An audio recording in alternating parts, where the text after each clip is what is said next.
تن پاک 5 تن بیان کرنے ہیں، لیکن اللہ کی توفیق سے میں دعا کروں گا کہ اللہ رب العزت جو ہے وہ مجھے توفیق دے کہ میں آپ کے سامنے 5 تن پاک کی شان بیان کر سکوں، وقت میں برکت ہو۔ اسی مناسبت سے میں نے قرآن مقدس کی اس آیہ کریمہ سورۃ الاحزاب سے تلاوت کی ہے، جس کو اہل علم، اہل دانش، اہل عشق آیہ تطہیر کہتے ہیں، اور یہ خاصہ ہے اہل بیت نبوت کا کہ اللہ رب العزت نے ان کے لیے آیہ تطہیر بھی نازل فرمائی، ان کے لیے آیہ مودت بھی نازل فرمائی، اور ان کی محبت کو ہم پہ فرض کر دیا ہے۔ میرے پیارے آقا صلی اللہ علیہ وآلہ وسلم کے پیارے دیوانوں، یہ 5 تن کسے کہتے ہیں؟ پہلی بات تو آپ یاد رکھیں، اللہ اکبر، محبتوں کا معیار کیا ہے اور محبتوں کے اصول کیا ہے، اور پھر ساتھ یہ کہ جب تک محبتیں نہ ہو اس وقت تک کہ ایمان کا تصور نہیں ہو سکتا۔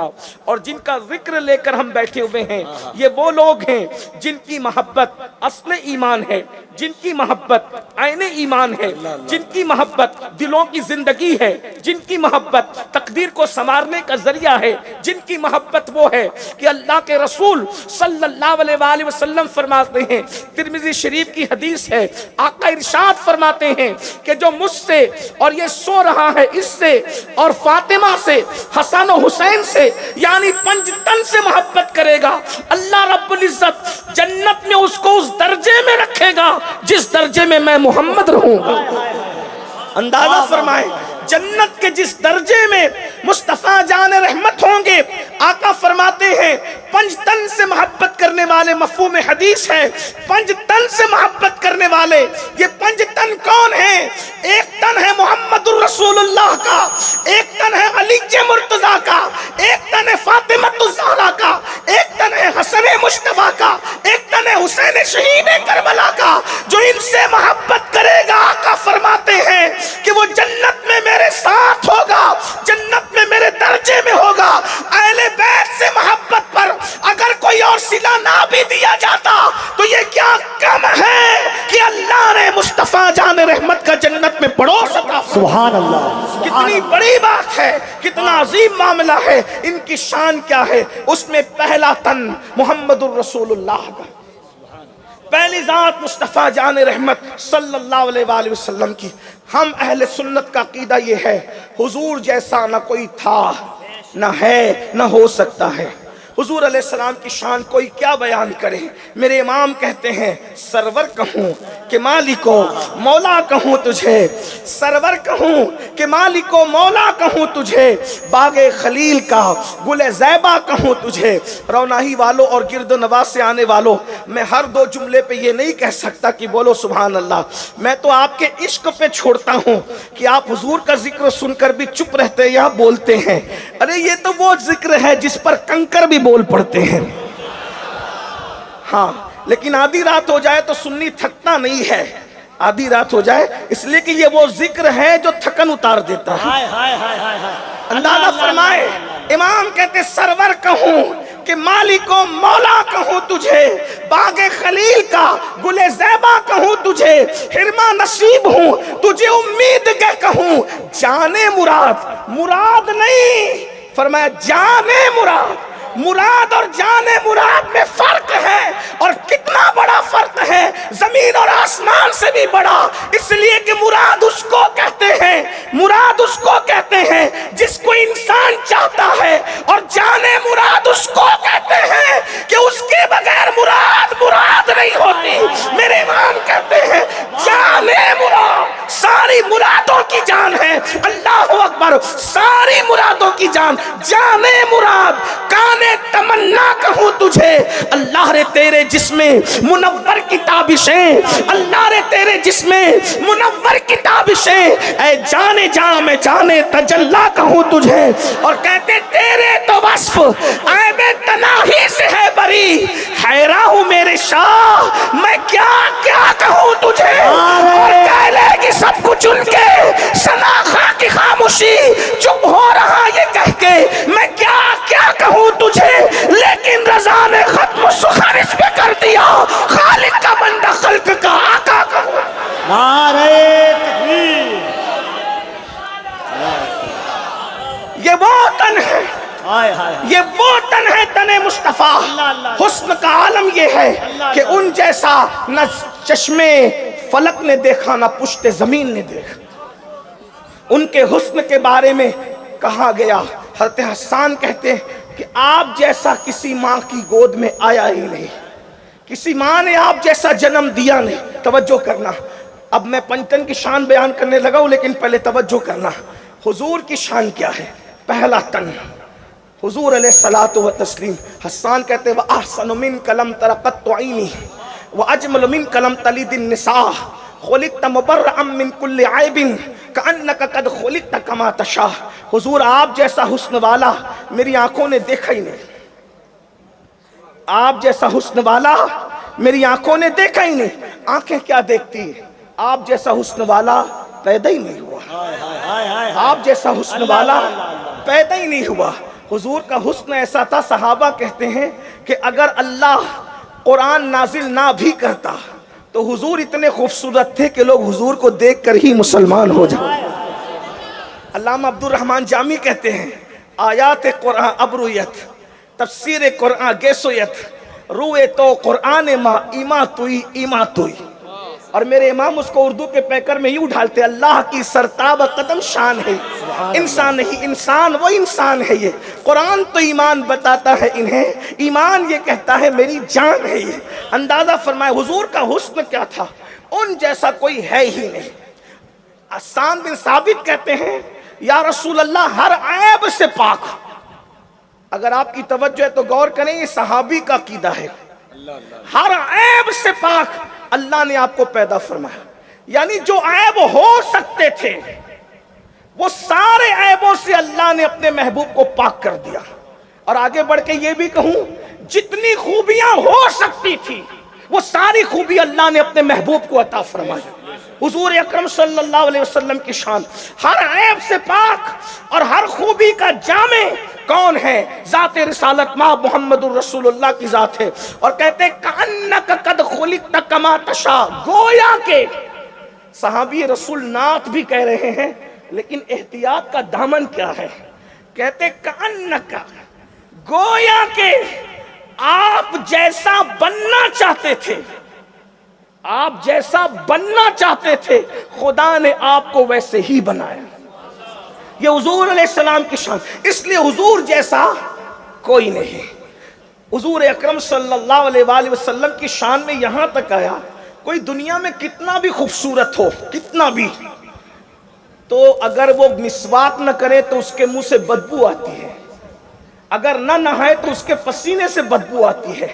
لیکن یہ میرے نبی کی شان ہے کہ حضور کے پسینے سے خوشبو آتی ہے، اور اتنی آتی کہ اگر دلہن کو ملے تو دلہن مہکتی ہے، اور دلہن مل لے تو اس کا پورا خاندان مہکتا ہے. یہ حضور علیہ السلام کا حسن ہے. اور پسینہ بھی اللہ کے رسول علیہ السلام کو بے ترتیب نہیں نکلتا تھا. جیسے کہ کتنا بھی خوبصورت آدمی پسینے میں شرابور ہو تو بے ترتیب پسینہ نکلتا ہے، کبھی ادھر سے کبھی ادھر سے. صحابہ کہتے ہیں حضور کو پسینہ بھی نکلتا تھا تو پیشانی پر ایسے جمتا تھا جیسے کسی نے چاندی کی پلیٹ پر سونی کے موتے تاک دیے. یہ حضور علیہ السلام کی شان ہے، اللہ کے رسول علیہ السلام. اب اندازہ فرمائیں، غور کریں. اب آگے بڑھتے ہیں. حضور جیسا کوئی نہیں. حضور جیسا اگر بول دے تو مجھے لگے گا کہ آپ نہیں تھکے ہیں.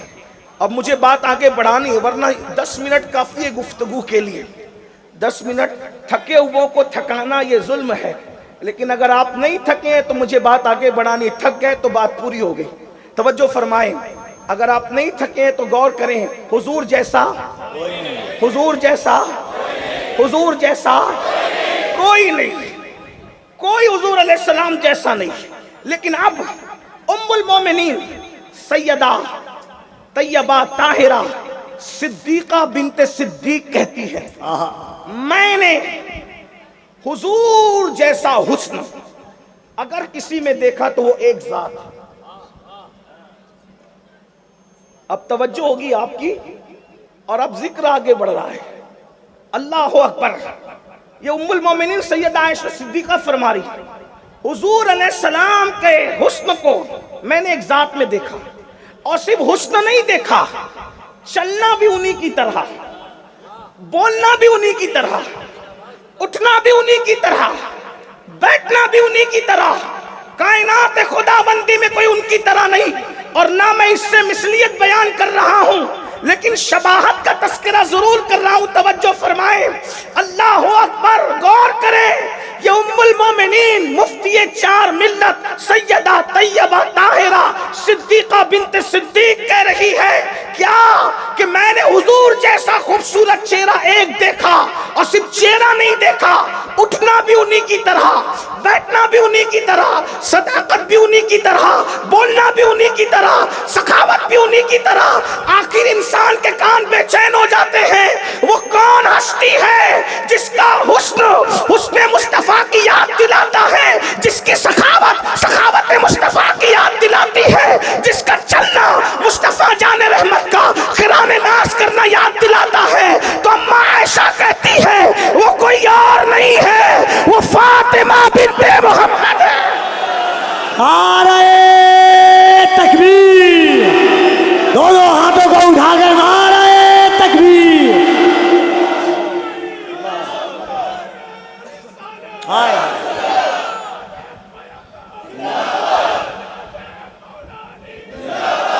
یہ حسنین کریمین کی امی ہے جو شبیہ مصطفیٰ ہے. شکل میں، شکل میں، سخا و جود میں، شکل میں، سخا و جود میں باپ کی شبیہ ہے فاطمہ. شکل میں، سخا و جود میں باپ کی کون؟ فاطمۃ الزہرا. مجھے عنوان دیا گیا پنجتن پاک. کون فاطمۃ الزہرا؟ اگر میں یہ کہوں اس مجمع میں کہ فاطمۃ الزہرا کا مرتبہ عرش کی طرح ہے تو بات کا حق ادا نہیں ہوتا، نہیں ادا ہوتا. منبر پر بہت بڑے بڑے علماء مفتیان کرام موجود ہیں، اور اگر علماء نہ بھی ہو تو منبر کا ایک تقدس ہے. آدمی اپنی مرضی سے کوئی بات کر بھی نہیں سکتا. لیکن توجہ کریں، کچھ لوگ ہمیں سنیوں کو تانا دیتے ہیں کہ ان سنیوں کو اہل بیت بیان کرنا نہیں آتی. میں نے کہا خدا کی عزت کی قسم، سنی جس شان سے اہل بیت بیان کرتا ہے کسی کا باپ نہیں کرتا. کیا بات ہے. اس لیے میں سنیوں سے کہتا ہوں، کالے دل والوں سے اور کالے کپڑے والوں سے ہمیں متاثر ہونے کی کوئی ضرورت نہیں ہے. ہمارے یہاں اپنی روایات ہے، ابھی آپ آگے سنیں گے.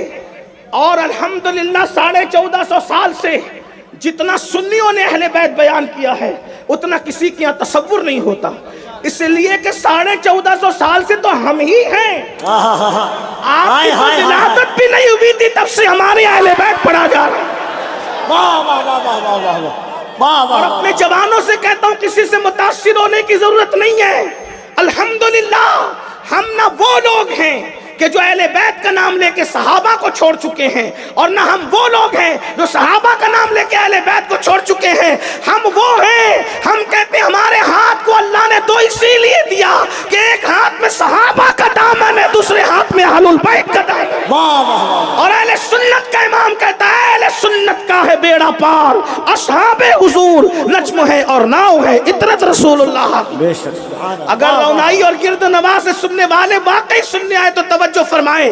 اگر میں یہ کہوں کہ سیدہ کا مرتبہ عرش کی طرح ہے تو بات کا حق ادا نہیں ہوتا، بات پوری نہیں ہوتی. پھر کہے کیا؟ اگر کہوں کہ کعبے کی طرح ہے تو بھی بات کا حق ادا نہیں ہوتا، بات پوری نہیں ہوتی. پھر اللہ اکبر یوں کہوں کہ سیدہ کا مرتبہ جنت کی طرح ہے تو بھی بات کا حق ادا نہیں ہوتا، بات پوری نہیں ہوتی. آپ کہیں گے کیوں پوری نہیں ہوتی؟ میں نے کہا اس لیے پوری نہیں ہوتی کہ ہم سنیوں کا عقیدہ ہے، ہمارا عقیدہ ہے، الحمدللہ ہمارا عقیدہ ہے کیا کہ رسول اللہ صلی اللہ علیہ وآلہ وسلم قبر انور میں آرام کر رہے ہیں. حضور علیہ السلام قبر انور میں آرام فرما رہے ہیں، اور قبر انور کی جو مٹی شریف حضور کے جسم سے لگی ہوئی ہے، حضور کی پشت انور سے، حضور کے بازو اقدس سے، حضور کے قدم ناز سے، اس مٹی کے بارے میں ہمارے بزرگوں نے لکھا. امام اہل سنت سمیت امام زرقانی اور دیگر بزرگوں نے لکھا، شیخ محقق محقق نے لکھا، کیا لکھا کہ جو مٹی رسول اللہ کے جسم سے مس ہے وہ قبر انور کی مٹی کعبے سے افضل ہے، عرش سے افضل ہے، حتیٰ کہ جنت سے افضل ہے۔ کیا مٹی کس سے لگ جائے؟ رسول اللہ کے جسم اطہر سے لگ جائے تو وہ کعبے، عرش اور جنت سے افضل ہو جاتی ہے۔ اب میں فاطمہ الزہرا کو کعبے کے برابر کہوں تو کس منہ سے کہوں؟ عرش کے برابر کہوں تو کس منہ سے کہوں؟ اس لیے کہ نبی کے جسم سے مٹی لگ جائے تو وہ کعبے اور عرش سے افضل ہو جاتی ہے۔ فاطمہ نبی کے جسم سے لگنے والی مٹی کا نام نہیں ہے۔ فاطمہ الزہرا کے لیے حضور نے فرمایا فاطمہ تو بدت منی، وہ میرے جگر کا ٹکڑا ہے۔ نعرہ تکبیر، دونوں ہاتھوں کو اٹھا کر نعرہ تکبیر، نعرہ رسالت، عظمت سیدہ زہرا مادر حسنین کریمین زندہ، لخت جگر مصطفیٰ زندہ، مخدوم کائنات زندہ۔ آج بہت تفصیل سے تو نہیں پڑھ سکوں گا، لیکن ایک روایت آپ سماعت کر لیں، سنیو، غور کرنا۔ اللہ اکبر۔ ہمارے یہاں قریب میں ایک بہت بڑی خانقاہ ہے، آپ کے قریب میں، جسے بیلگرام شریف کی خانقاہ کہتے ہیں۔ وہ خانقاہ اللہ اکبر بہت قدیم ہے، صدیوں پرانی خانقاہ ہے، اور وہ وہاں کے جو سب سے بڑے بزرگ سید محمد میر دعوت الصغریٰ رحمت اللہ علیہ، وہ ڈائریکٹ قطب الاقطاب خواجہ قطب الدین بختیار کاکی کے مرید بھی اور خلیفہ بھی ہیں۔ اتنی پرانی قدیم خانقاہ ہمارے ماہرہ کے مشائخ انہی کی اولاد میں سے ہیں۔ وہاں سے کتاب چھپی ہوئی ہے، اس کا نام ہے نظم العالی، اور اس کے مصنف ہے میر سید محمد بیلگرامی رحمت اللہ تعالی علیہ۔ میر سید محمد بیلگرامی اس کے مصنف ہے۔ اس کتاب پر تقریر تاج الشریعہ کی بھی ہے، خیر الاتقیہ حضرت علامہ پیر سید اویس میاں صاحب کی بھی اس پر جو ہے وہ تصدیق موجود ہیں۔ یعنی میں اس کتاب کے بارے میں آپ کو تعارف کرا دوں۔ اب اس کے بعد اس پر ایک روایت پڑھنا چاہتا ہوں، سیدہ پاک کی شان۔ اگر سنی اس نیت سے سنے کہ ہمارے مقدر بدل جائے تو پھر سنیوں کو سننا چاہیے۔ بہنوں کی بھی توجہ چاہتا ہوں۔ اللہ اکبر۔ میرا جی چاہتا ہے کہ جب میں فضائل پڑھوں یہ روایت ضرور پڑھوں، بار بار پڑھوں، ناسبیت کے نشیمن پر بجلیاں گراتا رہوں، خارجیت کے نشیمن پر بجلیاں گراتا رہوں، اس لیے کہ اللہ اکبر۔ توجہ فرمائیں، اللہ اللہ مفہوم پڑھ رہا ہوں، الفاظ آگے پیچھے ہو سکتے ہیں، لیکن روایت یہی ہے جو بطور مفہوم پڑھی جا رہی ہے۔ ایک مرتبہ سیدہ طیبہ طاہرہ عابدہ زاہدہ راقیہ ساجدہ نقیہ تقیہ ام ابیہا سیدہ فاطمہ الزہرا ملکہ فردوس بری اللہ اکبر رسول اللہ کی بارگاہ میں آئیں، اور آنے کے بعد عرض کیا بابا جان سب سے پہلے جنت میں کون جائے گا؟ سب سے پہلے جنت میں، حضور سے پوچھ رہی جنت میں کون جائے گا؟ اس کا مطلب سیدہ کا عقیدہ ہے کہ نبی غیب جانتے ہیں۔ حسنین کریمین کی امی جان کا عقیدہ ہے کہ نبی غیب۔ اب جو انکار کرتے ہیں ان سے سنیوں کا کیا رشتہ؟ اگر اہل بیت سے ہمارا رشتہ ہے تو ان سے کیا رشتہ جو انکار کرتے ہیں؟ تو پھر سنیوں کو کیا ضرورت ہے لوگوں سے رشتے کرنے کی؟ یا تو ان سے کر لو یا تو ان سے کر لو، اس لیے کہ آگ اور پانی جمع نہیں ہو سکتے، آگ اور پانی جمع نہیں ہو سکتے، اور پھر اللہ اکبر رات اور دن جمع نہیں ہو سکتے، خوشبو اور بدبو جمع نہیں ہو سکتی، تو پھر خوش عقیدگی اور بد عقیدگی ایک ساتھ جمع کیسے ہو سکتی ہے؟ اس لیے لوگوں کو چاہیے تھوڑا ہوش کے ناخن لے۔ شفا شریف میں قاضی ایاز رحمت اللہ علیہ ایک روایت لکھتے ہیں۔ آج کل لوگ کہتے رہے نہیں مولانا صاحب سب سے بننی چاہیے، سب سے پٹنی چاہیے، سب نے مل کے رہنا چاہیے۔ ہم نے کہا یہ شوق تو ہمارا بڑا پرانا ہے، لیکن پانی میں پانی ملاؤ تو اچھی بات ہے، دودھ میں دودھ ملاؤ تو اچھی بات ہے۔ جو دودھ میں دودھ ملاتا ہے شریف ہے، اچھا تاجر ہے، ہوشیار ہے، لیکن جو دودھ میں پانی ملا دے وہ کرپٹ آدمی ہے اور وہ انتہائی بدکار انسان ہے، کیونکہ لوگوں کو دھوکہ دے رہا ہے۔ میرے عزیز جب پانی دودھ کے اندر نہیں ملایا جا سکتا اور دودھ میں پانی ملا کے دودھ کو بڑھانا یہ خیانت ہے، تو آپ مجھے بتائیں کہ پھر بد عقیدگی کے ساتھ خوش عقیدگی کو ایک دوسرے کے ساتھ پیوست کرنے کی ضرورت کیا ہے؟ یہ بھی گندی چیز ہے۔ لیکن یاد رکھنا دودھ میں پانی ملانے والا وہ مجرم ہے جسے خائن کہتے ہیں، اور اللہ اکبر خوش عقیدوں کو بد عقیدوں کے درمیان اگر ملانے کی کوئی کوشش کرے